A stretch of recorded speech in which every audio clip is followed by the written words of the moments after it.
اینجا استودیوی مرکزی تلویزیونی ورزش است. شما برنامه اطلاعاتی هفته ورزش رو تماشا دارید. با شما هستم من فریدون سفرزاده و در ادامه شما را از رویدادهای مهم هفته ورزشی کشور آگاه میکنم. نخست به سرخط خبرها متوجه میشویم.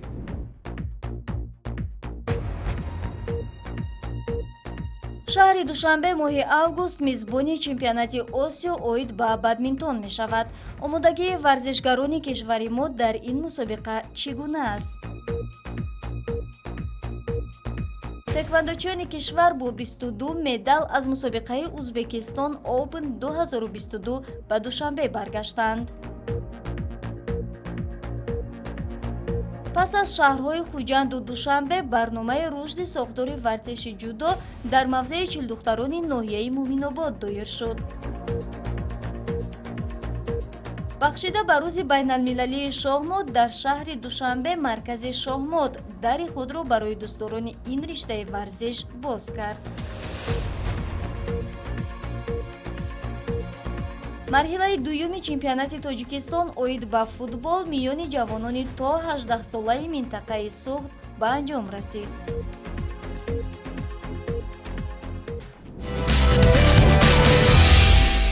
شرح پره خبرها. بینندگان عزیز، هفته ورزشی کشور را از استقبال تکواندوچیان کشور آغاز میکنیم که جهت آمادگی به چمپیونات جهان در شهر تاشکند کشوری به ما همسایه و همجوار ازبکستان با دستاوردهای نظررس به دوشنبه برگشتند. یادآور میشیم که این مراتب اول نیست که تکواندوچیان کشور با چنین دستاوردها به وطن برمیگردند.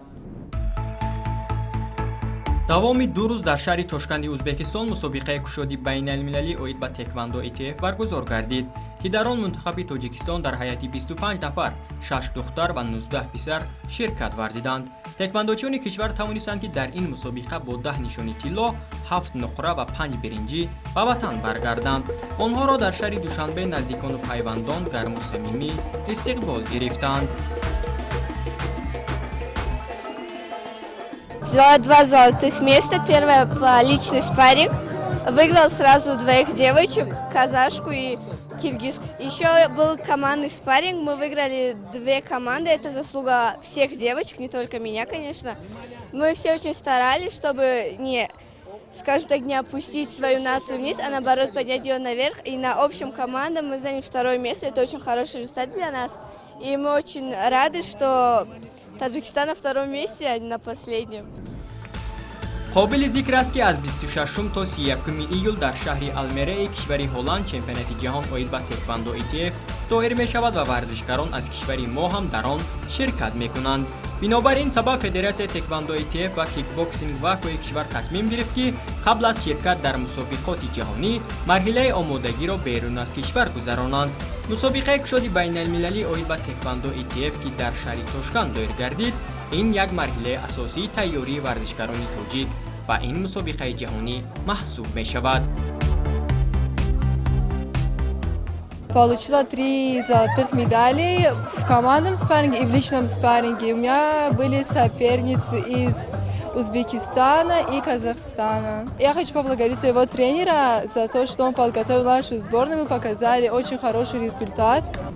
در مسابقه بین المللی ازبکستان اوپن 2022 نمایندگان 5 کشور تاجیکستان، ازبکستان، قزاقستان، قرقیزستان و روسیه اشتراک کردند. در هیئت دستاوی ورزشکاران تاجیک زینه افتخاری دوم را اشغال نمودند.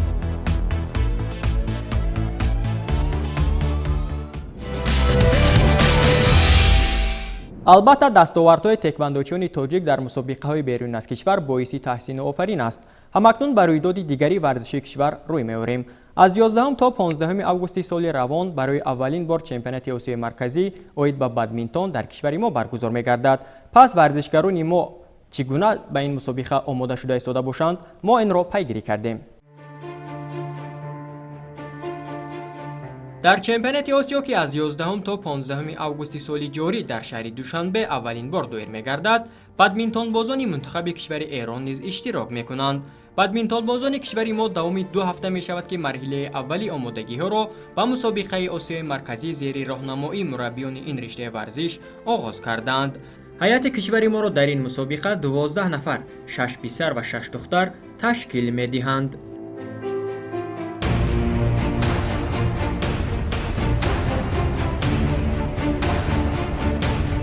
خودی بدمینتون یکی از بازی‌های قدیمی جهان به حساب رفته نمودی ورزشی المپی میباشد.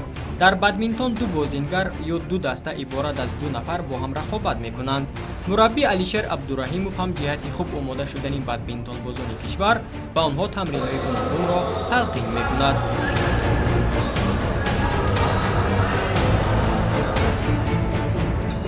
مفتونه از ناحیه کوشانیان است. او در هیئت منتخب بدمینتون کشور حالا بسیار آمادگی جدی دیده ایستاده است تا به گرفتن نشان زرین مسابقه دست یابد. البته ما از او امید داریم زیرا تجربه اشتراک در مسابقه های فراخوروی را دارد. با من این نمود ورزش خیلی از اول مشغول بود.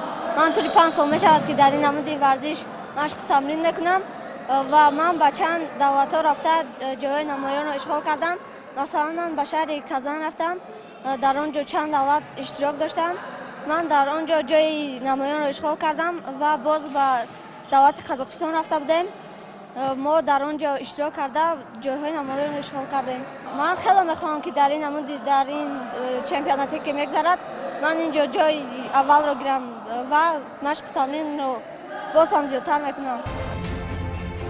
متخصصان ساحه ورزش رشته بدمینتون را به گروه ورزشی نیرو طلب شامل کرده در آن هوشیاری و ذهن خوب داشتن ورزشکار را ارزیابی کردند. گفته می شود که برای برگزاری با موفقیت این مسابقه هم برای داوران رشته بدمینتون مشغولیت‌های آموزشی برگزار شده. متخصصان فدراسیون بدمینتون نیز جهت تکمیل اختصاص و کسب تجربه به کشور مالزی سفر کردند. قابل ذکر است که این اولین چمپیونات آسیای مرکزی اوید به بدمینتون میان جوانان از 15 تا 17 ساله می باشد که شهر دوشنبه آن را میزبانی میکند.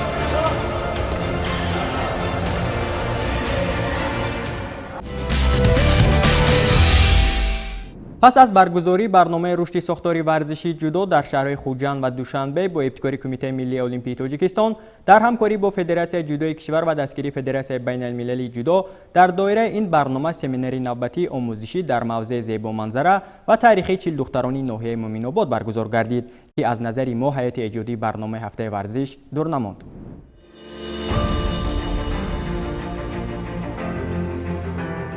امروز رشته جودو به محابا از رشته های معمول و دوست داشتنی در قلمرو کشور دانسته می شود.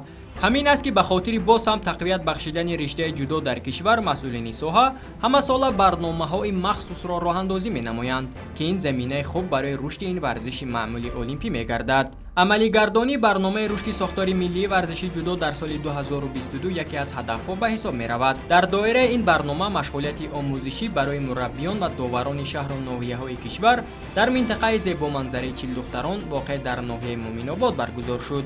سمیناری آموزشی هم به طور نظریوی و هم عملی برای اشتراکچیان دوام 2 روز در سطح به نهایت بلند گذرانیده شد. مورد به ذکر است که سمیناری مذکور از جانب فدراسیون جودوی کشور در همکاری با کمیته ملی المپی تاجیکستان و دستگیری فدراسیون بین المللی جودو با مقصد بلند برداشتن ملکه و مهارت مربیان و داوران جودو راه اندازی کرده شد تا مربیان من بعد به شاگردان نازکی‌های جودو را آموزانند و داوران در مسابقه‌ها تجربه اندوخته‌شان را به کار برند.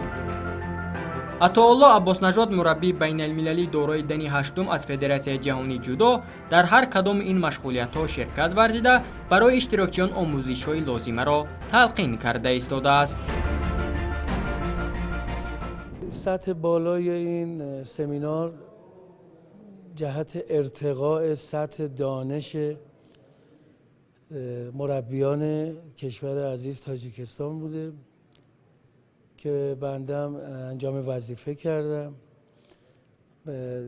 بحث اینه که آموزش در رابطه با جودو و ورزش در دنیا همچنان در حال حاضر با سطح علمی و دانش به روز انجام میشه و آمادگی جسمانی ورزشکاران برای هر ورزش تخصصی متفاوت می باشد که مربیان به این آگاهی برسن که ورزشکاران باید اول از نظر آمادگی جسمانی عمومی و بعد از نظر اختصاصی و بعد به زمان مسابقه به فاز مسابقه برسن تا در روز مسابقه بتونن اون تیاری و آمادگی اصلی رو داشته باشن. اینه که باید شناخت به ورزش خودشون داشته باشن، چه از نظر فرهنگی و چه از نظر حرکتی و مبارزه، که اینو باید با دانش علمی که دارن در آمادگی جسمانی تخصصی ورزش خودشون لحاظ کنن تا بتونن این ورزشگاه رو به بالاترین حد آمادگیش برسونن.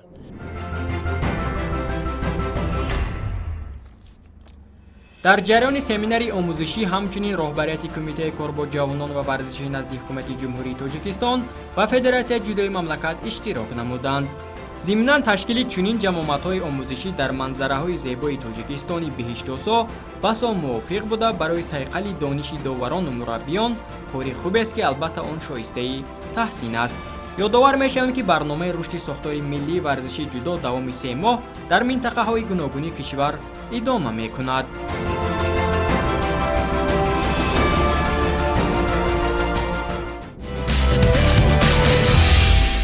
از سمیناری آموزشی موضوع دختران ناحیه مومن‌آباد اوید به جودو همکنون بر رویداد دیگری ورزشی کشور روی می‌آوریم که امروز مراسم گشوده شوی شهمات جمهوری تاجیکستان در شهر دوشنبه میباشد و ما امیدوار هستیم که در ادامه فدراسیون شهمات زمینه خوبی رشد ورزش ذهنی عقلانی ششکه و شهمات در قلمرو کشور شده میتواند.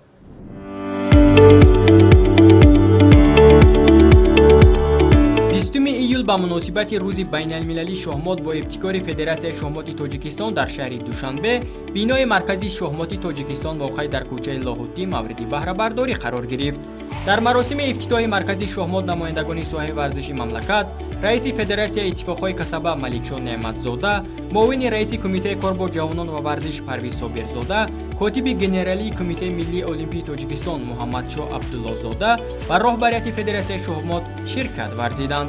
طور اطلاع داده شد مرکز با دستور و سپارش‌های اساسگذار صلح و وحدت ملی، پیشوای ملت، پرزیدنت جمهوری تاجیکستان، پرزیدنت کمیته ملی المپی تاجیکستان محترم امامعلی رحمان تأسیس یافته در آن نورسان و جوانان امکان دارند و ورزش ذهنی مشغول شوند. مرکز از 3 آشیانه عبارت بوده. در داخل آن برای مشغول شدن به شهمات بازی تمام شوقمندان این ورزش ذهنی قطع نظر از سن و سال شرایط‌های لازمه فراهم آورده شده نزدیکی‌های آن را استادانی با تجربه و شاگردان می‌آموزند. در آشیانه دویم مرکز که تالارهای اساسی تعلیمی قرار دارند، غیر از تالار کلان باز در حجره‌های مخصوص برای شوقمندان شهمات درس‌های شهمات با 4 زبان تاجیکی، روسی، انگلیسی و خطایی به راه مانده شده است. کاتب گنرالی فدراسیون شهمات تاجیکستان الهام یونوسوف با خوشنودی خبر داد که یکی از بهترین شهماتبازان جمهوری فرخ اماناتوف به حیث سرمربی دسته منتخب شهمات هندوستان فعالیت دارد. در روز گشوده شوی بینای این مرکز شرکت وطنی کائنات نو با فدراسیون شهمات تاجیکستان شرطنامه همکاری امضا کرده برای برگزاری مسابقه‌های گوناگون و هوسمندگردانی والیبال با تحفه و جایزه‌ها ابراز آمادگی کردند که طبق بندهای آن برای سفربر کردن شهماتبازان تاجیکستان به مسابقه‌های بین‌المللی نیز مساعدت می‌شود.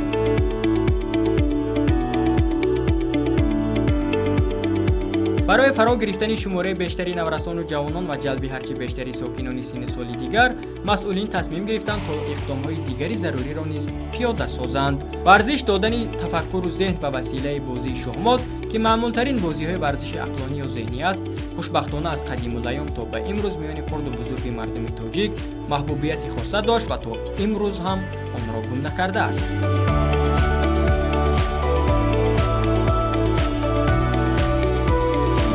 فعلا دسته منتخب شهمات تاجیکستان به المپیاد بین المللی شهمات که 28 ایول در هندوستان آغاز می‌گردد آمادگی می‌بیند. در المپیاد اشتراک 187 دسته مردان و 162 دسته پهلوان در نظر است.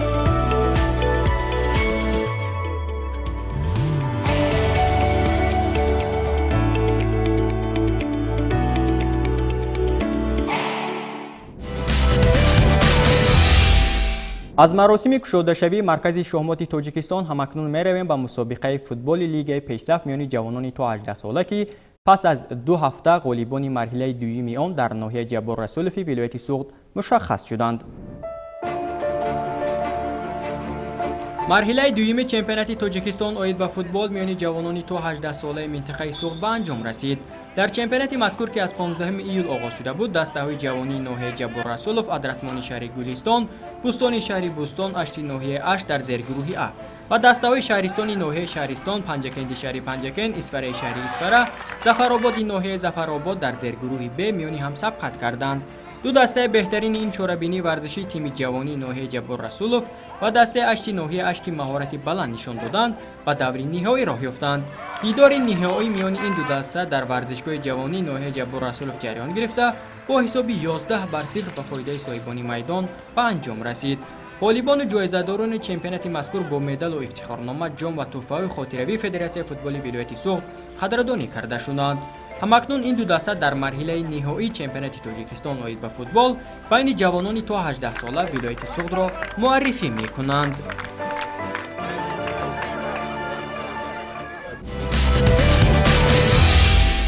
دوستان گرامی، اینها بودند آن همه خبر و رویدادهایی که هفته سپری شده به وقوع پیوستند. پس ما هم اینجا به نشر نوبتی برنامه هفته ورزش نقطه میگذاریم. اگر از رویدادهای مهم هفته ورزشی کشور واقف شدن خواهید، پس هر هفته همین روز و همین ساعت پیگیری برنامه ما باشید. خیر.